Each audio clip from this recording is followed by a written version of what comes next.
a little bit dim, but we're gonna make a video.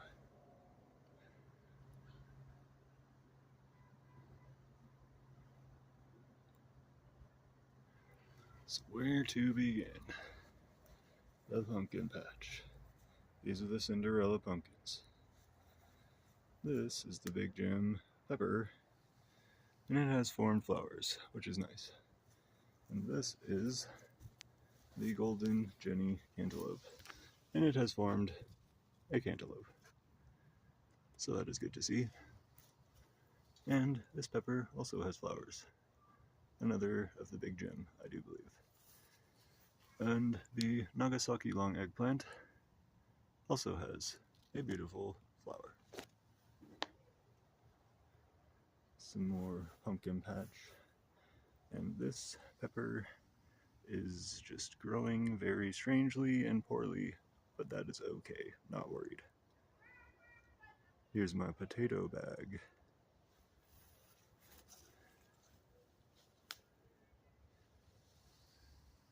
There's probably potatoes down in there. We'll see. The squash, the sunflower. This is the Soviet Rich Sweetness 132 melon, developed by the Agriculture Department of the glorious Soviet Union. Praise be to them. Best regime ever.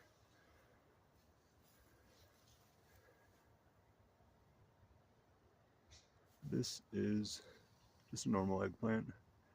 Got some flowers forming up.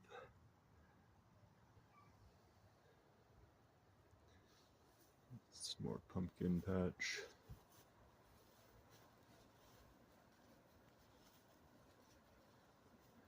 Kind of got these melons rigged up nicely over here.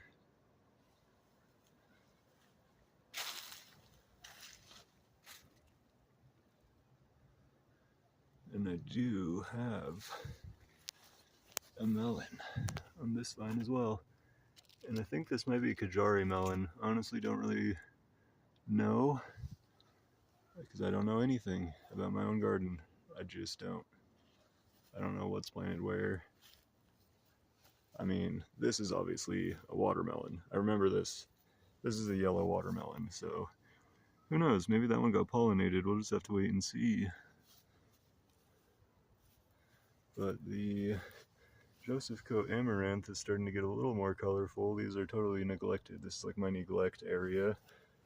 But this is Gourd Alley, which I don't think I've showed it on the channel yet. But here is the Gourd Alley. So these are dragon gourd plants. This is also where I put all my scraps from the garden that are green waste kind of thing. But yeah, there's multiple dragon gourd plants in here. Oh geez, I have these little puny ants crawling on my foot. They're so small, I do not like them. Anyways, there's your foot footage for the day, so enjoy that. Screenshotting is allowed, I do not mind. This is some more dragon gourds. I do think this one has been flowering. It doesn't have a flower tonight, but this is last night's crisped up flower. It's a male flower. Then there's all these little puny things. Maybe they'll reach critical mass and they'll actually produce gourds by the end of the season. I don't know. I don't really care. I don't really care about anything anymore. This one's doing pretty good though. This one is climbing nicely. Right up the sunflower, just as planned. And here are the blackberries, which I am letting dry up and fall off this plant because I can't keep up with anything. Ooh, cute. Look, it's a sweat bee with the green head. Oh, yeah, that's a great bee. Let me try and zoom in real quick. See, he's green. Bright green head and thorax.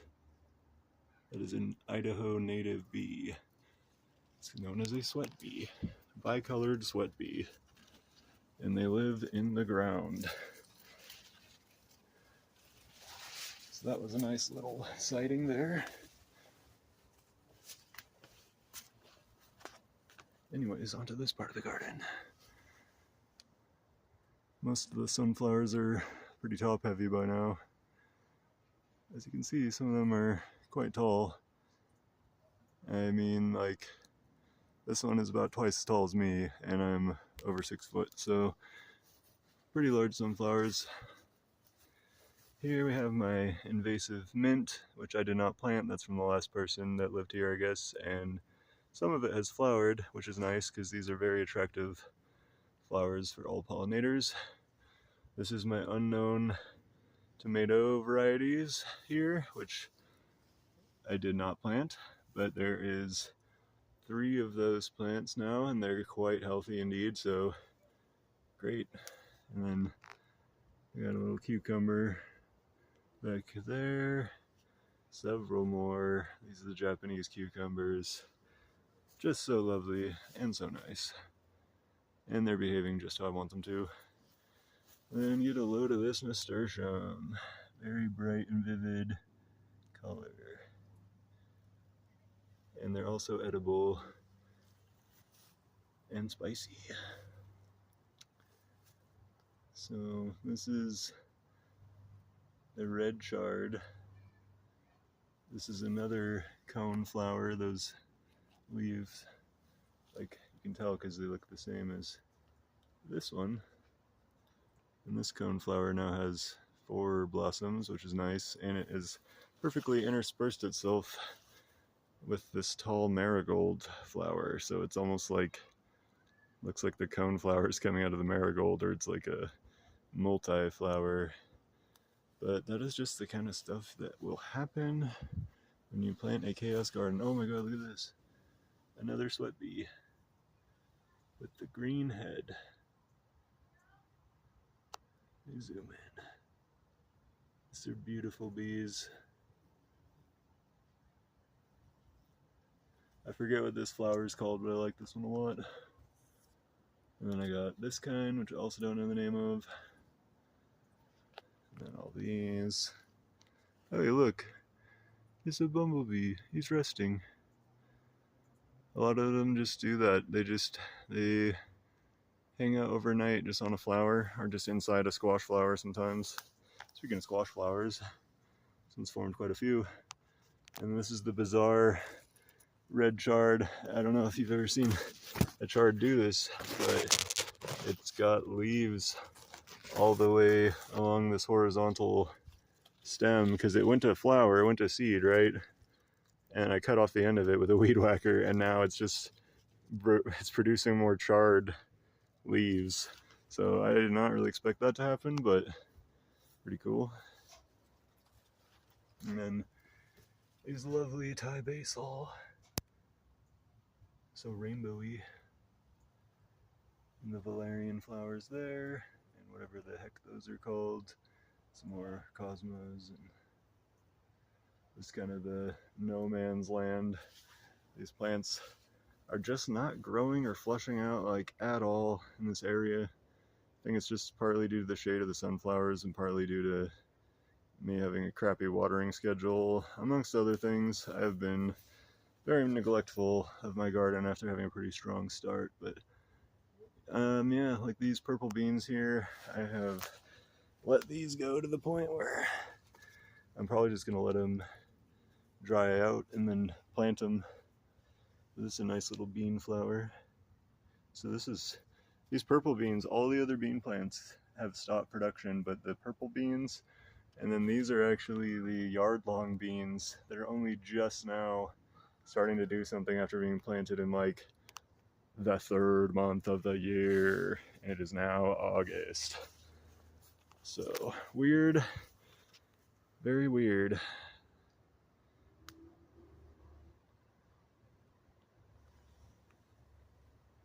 I mean, really, the flowers are kind of just the best thing about the garden this year. Barely gotten very much food. I had a strong start, a lot of peas, a lot of beans. I've eaten a lot of greens too, a lot of kale. This is my nice kale here. And Chinese broccolis and chard, I love it. but I would have expected to have a lot more squash by now, a lot more tomatoes by now, but whatever. Check that out though. My cabbage is being eaten by something, so who knows if it will ever head up like it should. I don't know. But this is a pretty area. I'm not sure if there's any melons formed in here yet because I haven't dug around in here, but some very nice flowers. And this Cosmo has formed many new potential blossoms because when they go horizontal, it makes them produce much more blooms. It's a very interesting process. Purple basil and then some other kinds. Some more of this stuff, and then these cool flowers, which I don't know the name, but this is like sitting on the ground. I kind of want to pick this up. Yeah, sit on there. That's better. But yeah, I just have a freaking cluster of flowers for the most part. But I'm going to have a lot of production of melons and of peppers and many other things. It's just a little bit late, but oh, well, well, well. What do we have here? What do we have here? Oh, you're not going anywhere, buddy. Yep, so this is an earwig. He's been causing some damage. Don't really like him very much, so... Oh hey, what we do like sweat bees. I need to do some jumping jacks or something to get some sweat up to give him something. The beautiful borage. And I do need to clean up back here. There is actually mistletoe. I don't know if you can see, let me zoom.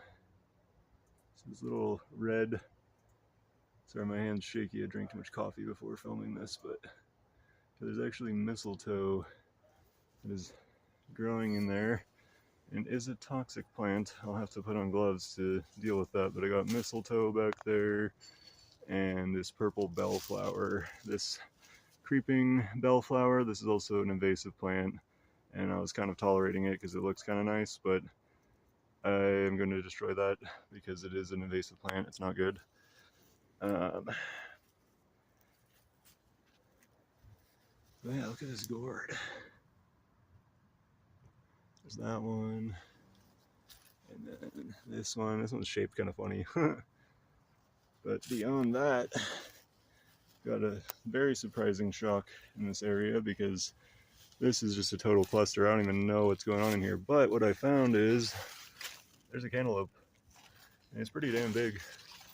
I mean, that is like just about ready. I mean, another week or so. So that's nice. And there's some other random melons buried in here. There's tromboncino squash, cucumbers, and melons and gourds growing within like a foot of each other, which is not advisable. Do not do this in your own garden. It's not advisable, but I am psychotic, so I do not care. And I do these things. But yeah, look at all these, there's all these pretty things going on back here, but you can barely even appreciate it because the amount of grass and weeds in this back row. So I'm gonna have to get in there. I keep saying it, but I really do need to get in there. But this is my volunteer amaranth. This is an edible plant. It's also a weed. Many farmers call it pigweed apparently because pigs like to eat it. I don't know, but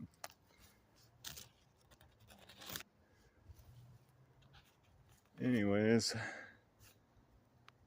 it's time to see the gourds.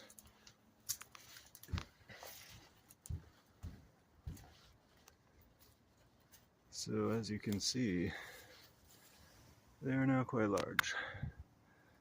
My hands are quite huge, by the way. I'm a large man, 6'5". These are large gourds. This is a big boy gourd. That one's even bigger. And there's more where that came from. This is the sunflower. It had its head chewed off by squirrels, of course. A little, I don't know, I have some choice words for them. I'm not going to say it on this video, keep it family friendly, but wow, wow, wow, look at this flower. That's a big one. Yeah, that's like bigger than average right there. Gourd flower. And then I just have my little puny ones.